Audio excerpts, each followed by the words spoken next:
Hey there, we're Chris and Melissa Smith of FamilyBrand.com, husband and wife, parents of 5, and we want to help you unleash the power of your family. And we know it can be so challenging raising a family, where the return on investment is unmeasured and sometimes it feels like your efforts are completely unnoticed. It takes real courage and commitment and a long-term vision for what you are building. You're building a family. And as entrepreneurs, we always think it's so interesting how your brand at home is the one that you think about the least. But at the end of your life, it will be the brand that matters the most. And look, none of us want to wake up one day feeling like, man, we missed it. Like we missed this opportunity to create something really amazing as a family. So what you can expect from us are actionable tips and strategies that you can implement in your daily life to become a better parent, a better spouse, and to build a stronger family. The world needs strong families now more than ever, and it starts right here with your family. We this week want to talk about something that happened last week, the last few days, that was super impactful, not just to Chris and I, but to our whole family. And that is we had the opportunity to attend Chris's sister's AA meeting. And at her AA meeting, she received her 6-year sobriety token. Chip. Her 6-year chip. Chip. I didn't say that right. Yeah, I believe you get a chip every month of sobriety. And then I think when you hit a year, then it starts to 1-year chip, 2-year chip, as far as I understood. And Kristen, his sister Kristen, she's been on the podcast before, earlier in 2022. She's amazing. She has an incredible story. You know, if you didn't hear that episode, never heard her story before, she just got out of prison in past October. So that's about 9 months ago at the time of this recording. And she had been in prison for 5 years due to a lot of drug charges, honestly. And it's been so cool to watch her journey, you know, from that point 5 or 6 years ago up until now. And she's doing so good. And I don't know, it was just so incredible. We'll talk about some of our takeaways from attending that meeting with her today because it was so impactful. Yeah, it really was amazing. And I'm so proud of Kristen, and she's making such a profound difference in our community where we live, and just I would say the world at large, in the world of recovery and addiction. And it was so, I don't even know where to begin. It was so cool to be there. 1, to support Kristen. 2, to see how much of our family was there, right? My sister and her husband, Kristen's husband, my parents, Melissa and I, and our 5 kids. And they call it the House of Hope, where they held the meeting. It's a sober living facility. It's a men's sober living facility for men who are really trying to get back on their feet and trying to, have some hope in their life. And I've attended an Alcoholics Anonymous meeting a few times with Kristen over the years as she's gotten different chips, but this was the first time that I think any of my other family members have, maybe besides my sister, Kim. And so they share a lot. There's a structure to the meetings. And I just thought even what I learned about Alcoholics Anonymous, it's just a really profound, powerful program that's rooted in faith, and it's rooted in a belief of a higher power and in God. It talks a lot about taking 100% responsibility for your life and for your past. And it was just powerful. And my sister, Kristen, shared a bit of her story and her journey of how far she's come and just how far, I guess, down she was. And it was so great for my kids to hear these stories. And that's the stance that Melissa and I have decided to take in our family. And I think a family as a whole, is that because of how much struggle there's been with addiction in our family and mental health, that we've just taken on this stance that we're going to talk about it, and we're going to be authentic about it, and we're going to have real conversations as a family and with our children. And I would add that any research we've ever found says that there is power in open communication about this with your kids. Just communication in general. And of course, we're talking about it differently with Chip and Indy, who are 6 or 7 and 9, than we are with Tate and Tanner, who are 15 and 17. But we've always tried, there's never been something that we said like, we don't talk about that, or we're not going to address that. We've always wanted to make sure that we are talking about things. Yeah, and it's been one of our family values, to Melissa's point, since we've had family values, is Smiths can talk about anything without judgment. Not that we're perfect at that, but that's something we really want to strive for. And we believe in it so much that when a family goes through the Family Brand Academy, our program to create their own mission, vision, values, one of the areas, if you will, that we have them create a value in is around communication. And just because if we can talk about things, then I believe we can overcome anything. Like the only time we can't overcome something is when we're unwilling to talk about it. And so Kristen was sharing a bit of her story of, she's like, yeah, there were times where I would literally wake up in a hospital bed, handcuffed to the bed, and not know how I got there. Not just not know how I got in that hospital, not even know how I got to that city. And then she said one time she looked down and her feet were all cut up and bruised and bloody. And she was like, why are my feet like this? And She had been brought to the hospital to detox, essentially. Someone had brought her there on more than one occasion. yeah, because she had had alcohol poisoning multiple times in a short span of time. And they thought she was going to die. So someone brought her to the hospital. She had no idea who that was, no idea what city she was in, how she got to the hospital, woke up handcuffed to the bed, feet were all bloody. And she's like, why am I here? And what happened to my feet? And they basically had to tell her, like, well, you've been homeless for a while and you have no shoes and you've been walking around the city like barefoot. And like, that's how far gone she was. And that's how much she was struggling. She didn't even know that she had been homeless. Like, she didn't know that she had been barefoot. And so I think even myself, I even learned more about my sister's journey and just how remarkable it is and how far she's come. And so I think one thing I would want to share in this is that there really is always hope.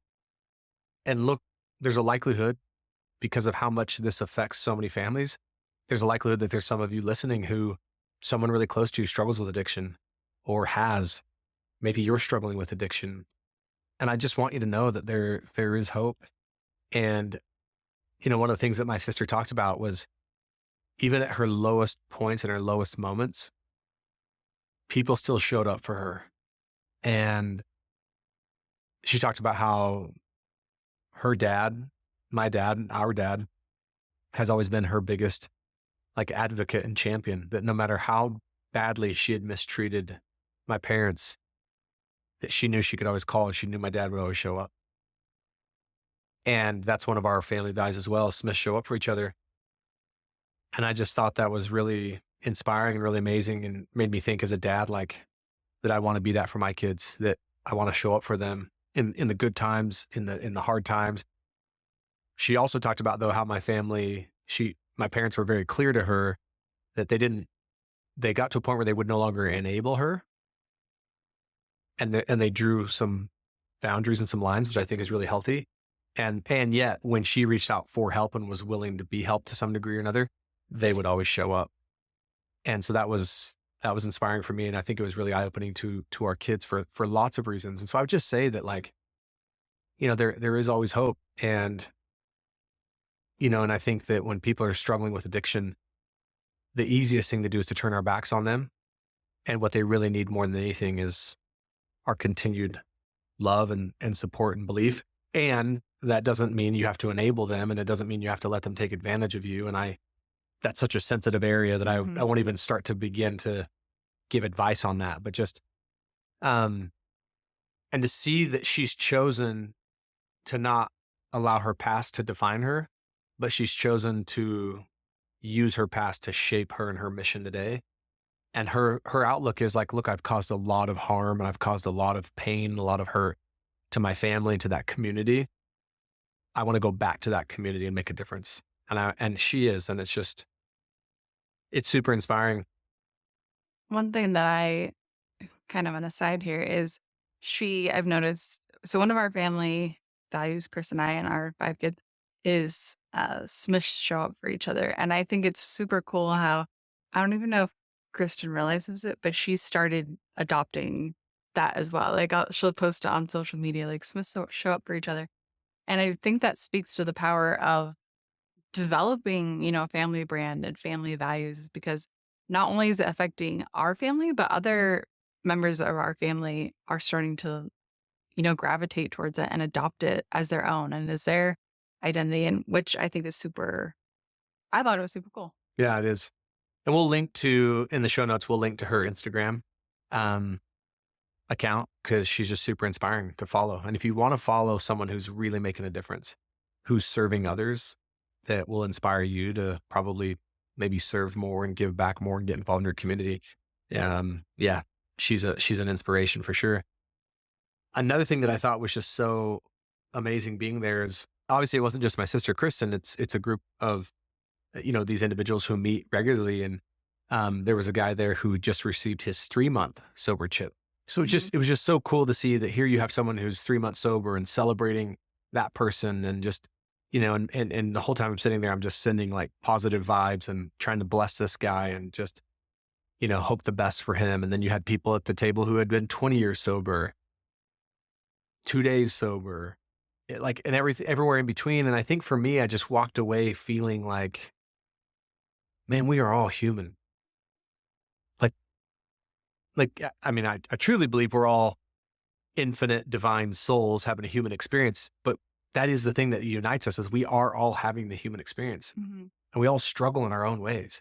And I left there like more clear than I've ever been. Like I am no better than any one person that sat in that room, whether they were there for Alcoholics Anonymous or my own family. It's like we are all equal. Like we are all the same and we're not better than anyone and no one's better than us. And we all struggle in our own ways. And And I was just inspired by their commitment to be there. And Melissa and I talked about that. We had a really cool conversation as a family just about like, what was that experience like for you? And what was one of your takeaways? And we just, our kids shared some really insightful things. And one of the things that we all kind of talked about was none of them have to be there. Like they're choosing to be there. They're trying to get better. They're trying to improve their lives. They're trying to overcome their past and trying to a lot of them recreate relationships with their family and reestablish, relationships with their kids. And they could have been anywhere on a Sunday and yet they're choosing to be there. And it was just inspiring to see that for me. And, um, yeah, it was just a really, really cool experience. And it had me also think, why do I not put myself and my family in situations like that more often where we just get to share, I guess, in the human experience and we Mhm. get to make a difference for people. And one of the things I think really stood out to us as well is I think it made a difference just our presence there. Like so many of the people around the table commented on how awesome it was to see our family there and to see family showing up for someone.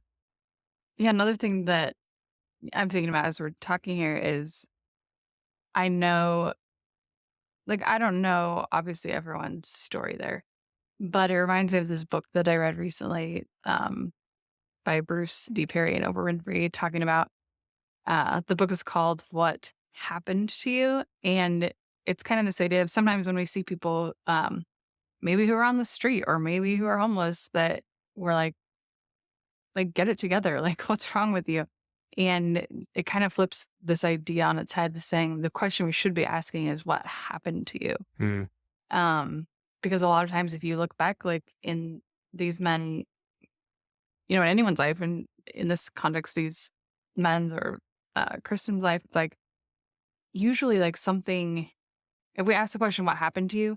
It's like we can go back and see like how this happened. Then it's not a question of like there's something wrong with you or we need to fix you, fix you, but it's like how can we have more compassion and more love for you? Because chances are that they have had a lot of like hard things that they've gone through that have led them to where they are today. yeah. And I think it is sad that most of us as human beings, the natural place we go to is the exact opposite of what would really serve anyone who's struggling. And usually the first place we go to is criticism and judgment and yeah, what's wrong with you? And, you know, and really what they need is just compassion. And so I continually get reminded of that lesson in that story that people need our love and our compassion way more than they need our criticism and our judgment. And I can promise you someone who's struggling, they're already burdened with an unbearable weight of criticism and judgment from themselves. So us stacking it on isn't going to do anything for them and isn't going to help them. Would there be so we went to that meeting a couple of days ago, and then 2 nights later, Chris had the opportunity to so part of what Kristen is doing out of prison is she got a job with Substance Abuse Coalition in our local area, and she is, like, very involved in recovery, and she helps people, get into rehab, and she's, I can't remember the official title, but, like, a court appointed she went to school to become a court appointed what do Like advocate. yeah, like an advocate. Anyway, she's doing such good work, and one of the things that she's doing is she has started a group for men who are in recovery, a lot of them coming out of prison, to help them get back from prison to possibility is what she calls it. Yeah, that's it. She's created her own 12-week curriculum called From Prison to Possibility. And she invited Chris to go, which I want to acknowledge Chris. Like in the background, his company is called Possibility Co. He loves speaking about possibility. And so he has been there for Kristen every step of the way. It's been really beautiful to watch. Like when she's in prison, he's visiting her, he's writing her letters, he's sending her books.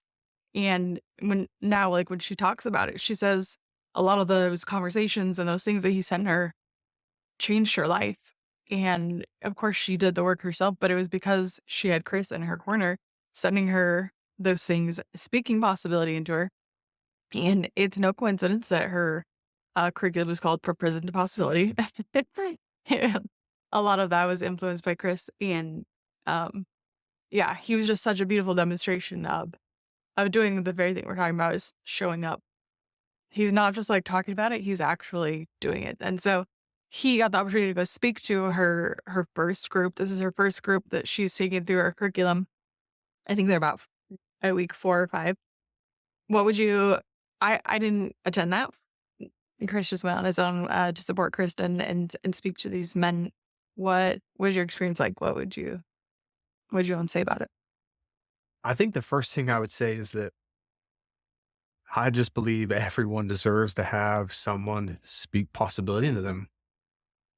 That like no one's ever at a place, even though it may feel like it or may seem like it, no one's ever at a place where they don't deserve to have someone still speak possibility into them. No one's ever at a place where they don't deserve to have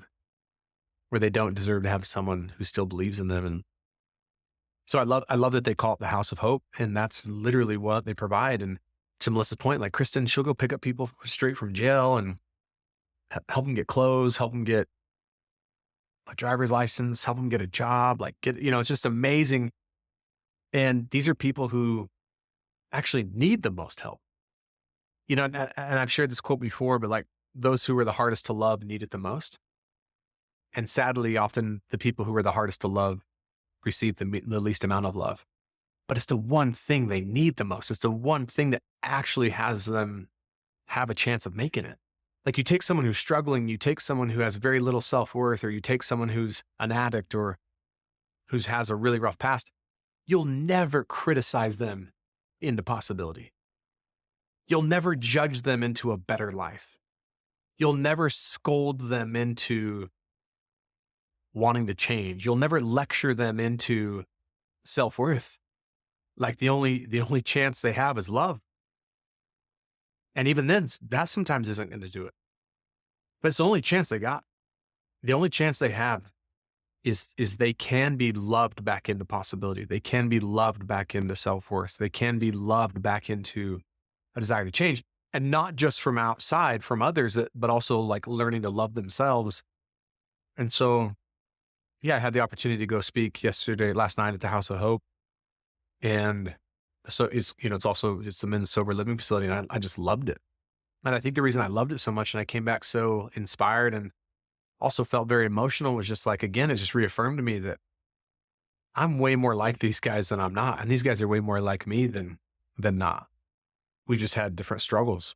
And the thing that like I could not shake, and I still I've thought about it nonstop since being there yesterday, is had I grown up in the same environment and circumstances that most of these guys did, would I be any different than they are? Would I be and I don't think so. And so that just allowed me to have a lot of empathy and a lot of compassion. It'd be so easy for me to judge them without having any kind of understanding or awareness of what they've gone through. And I love that quote by Mr. Rogers. He said, frankly, I think you could learn to love almost anyone once you'd heard their story. And man, when you hear some of these guys' stories and just the horrific things that they've gone through and the trauma that they went through as kids and just stuff I can't even wrap my mind around, it's like, I have no right to judge them. I have no right to criticize them or shame them. And that doesn't mean that they still aren't responsible for the mistakes they've made. And that's one of the things that they teach in this curriculum is you are 100% responsible for the choices you've made. You're not 100% responsible for everything that's happened to you. obviously horrible, unimaginable things happen to people. It's not their fault. They're not responsible for that. But at some point in time, every one of us is really served to take 100% responsibility for what we will choose to do about it and how we will choose to live our lives. And so, the message I really shared with them last night that I think can serve everyone is like, your past can either shape you or define you. And you actually have complete control and power over that. And to just help them see that you are not the circumstances of your birth. You're not the circumstances of your past. You're not the circumstances of the horrible things that happened to you. You're not the circumstances of the horrible things you've done. That's in the past. And I just truly believe that if more people could forgive themselves of their past instead of dragging it around like an anchor, like a prison sentence. And I think it's really the only chance people have to really making it and really having freedom in the present and living a beautiful life is at some point in time, they have to confront the things they've done in their past. They have to confront the people they've hurt. They have to confront that they've been hurt so they can get, healed from that. And a lot of times that's really obviously confronting.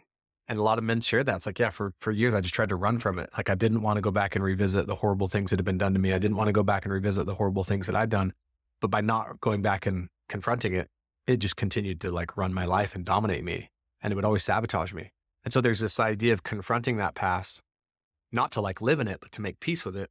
And then there's the second part, which I think is the hardest for most people. It's like, and then to forgive myself for those things that I've done.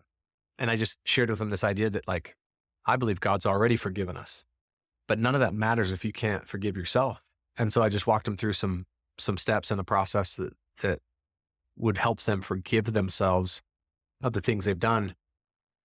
And then help them see that like you matter and that you have worth and that you belong and you're enough, even with the mistakes you've made. That none of that's changed. God created you. And when you were born, God created you as enough. He created you as worthy. He created you as belonging. He created you as, that you matter. And so if that's true, like if when you're born, right, if you matter, if you're enough, you're worthy and you belong, well, then what's changed? Because that clearly has never left you. It's just maybe the beliefs you have about yourself.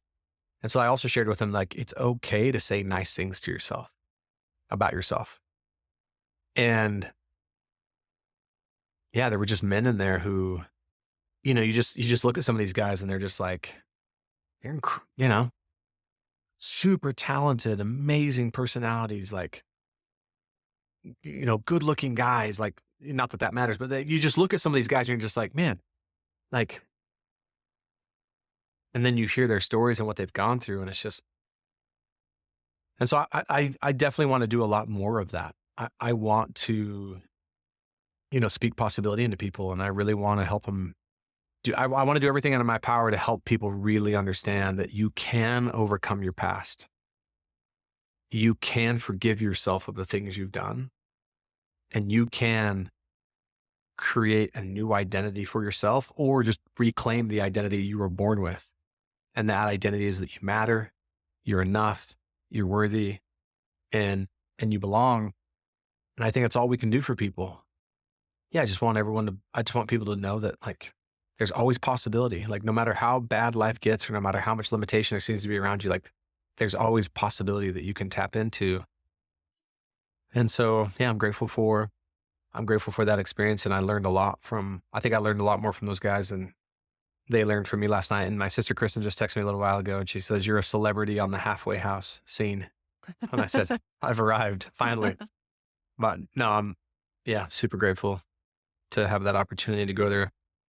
And I think maybe in closing, I have a friend on social media, Leslie. I can't remember why, but yesterday she was posting on social media asking how many people have been affected by addiction, whether personally or, through a family member. And she has, I don't know, I think like 40,000 followers on Instagram, give or take. And 75% of people that responded that yes, they had been impacted by addiction. Their family had. And so maybe I would leave the episode at that, like that they're like, after going to this AA meeting, I'm like, okay, that was an incredible meeting. Like there are resources out there if you are struggling, or if a member of your family is struggling, I know there's resources for family members of people who are struggling with addiction. I don't know. I just felt really honored to be able to attend that meeting as well, and want to continue to serve not just myself, but our family, like put our family in those situations where we continue to serve and impact those around us in that way. Yeah, I guess what I would leave you with in closing is what Melissa shared, which I think is so profound, is next time you do see someone who's homeless or who appears to be struggling, or that is struggling, and maybe a better question than what's wrong with them or why can't they get it together? Maybe a better question is like, what happened to them? Like truly, like what happened? Because there's something that caused that. There's something that's causing that. And by asking what happened, maybe we can actually get down to the source of it, and then we can maybe like help them. Because this thing that happened, it will continue to define them for the rest of their life if no one helps them. And if they don't know how to help themselves, if they don't know how to get freedom from it, or that thing that happened to them could end up being something that actually shapes them, and they can draw strength from it and like live a different life, like, and really live in freedom. Because I don't know of a single person who feels really good about themselves, who believes in themselves, who has like a high degree of self-worth and enoughness and mattering, that struggles with drugs and alcohol. That was a thought that like really dawned on me one time. And that's what all the men last night concurred. They're like, yeah, like they're like, that's interesting. I've never thought about it that way. They're like, every time I've had stints of being sober, and all the men there had various stints of how long they'd gone. They're like, in those moments of my sobriety, when I was sober, I felt really good about myself. And I was starting to have some self-belief and some self-confidence, which was contributing to that. And every time I've been using either alcohol or drugs, I had the lowest amount of like self-worth and belief. And then the guilt that comes with that then causes you to like, well, I can't handle the guilt and the shame of my past, so I use even more. It's just like this vicious cycle, and it just keeps like spiraling down. And then I asked them, interestingly enough, I said, well, how many of you have had some pretty long stints of like doing really good? And every hand went up, like several months, sometimes years. And then I'm like, and then what happens? And they said, well, we fall off the wagon or we fall down again. And one guy goes, I actually think we start believing it's too good to be true and we don't deserve it. We're not worthy of it. Wow. And I was like, in my experience, I believe that's exactly what happens. And it's like, but you are worthy. So if people could just believe, so it is that like unresolved guilt and shame that at some point in time, if you don't deal with it, it's going to come back up and grab you. It's like the crabs in the bucket. It's going to be like, oh, who do you think you are? You don't deserve to be this happy. You don't deserve to be sober. You don't deserve to be feeling good about yourself. You don't deserve to have this awesome relationship and this awesome job. And then you start believing that voice of limitation. That's, by the way, it's in all of us. We all have it. And you go, you know what? You're right. And so let me just go ahead and self-destruct and self-sabotage. But if people could realize like, no, I am worthy of this. I do deserve this. And when the voice of limitation comes up, you know how to speak to yourself through the voice of possibility and remind yourself of who you are. And that was one really cool thing that we did last night, is helped each of them come up with some affirmations. And then I made them say them out loud because I knew it'd be really uncomfortable for them. And they all did though. And it was so powerful to hear them say things, and how hard it was though for them to say one nice thing about themselves out loud. And at the end, I went around and made every single one of them give me a hug, which was really funny because I could tell they wanted to, but I also could tell it made them all extremely uncomfortable. I told my sister they were like trying to hug stray cats. They were like, skittish and trying to get out of there. But I just wanted them to experience that, like, this is normal. Like, it's normal to hug a human being. It's normal to be hugged. Like, it's normal to feel love and affection. And it's just like, And to be seen. yeah.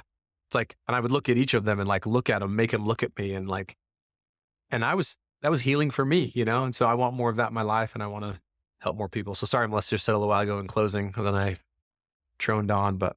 No, it wasn't a drone. It was good. Clearly, we are passionate about this, and it's important work. These are important conversations. So whatever you take from this, have those conversations with those that you love about addiction, because it does impact a lot of people. Have a great week. Thank you so much for listening to the Family Brand Podcast. To say thank you, we have something really awesome we'd love to share with you.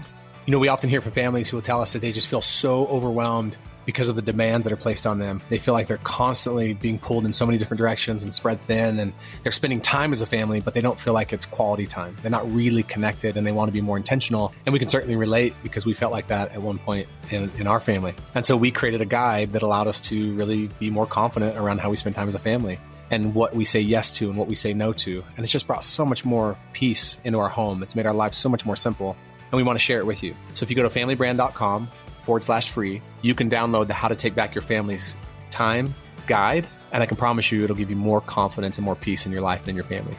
One last thing, we feel so inspired when we hear from families that we are making a difference for them. We would love it if you would leave us a 5-star rating and a review on the podcast so we can reach even more amazing families. We truly believe that the way we change the world is one family at a time.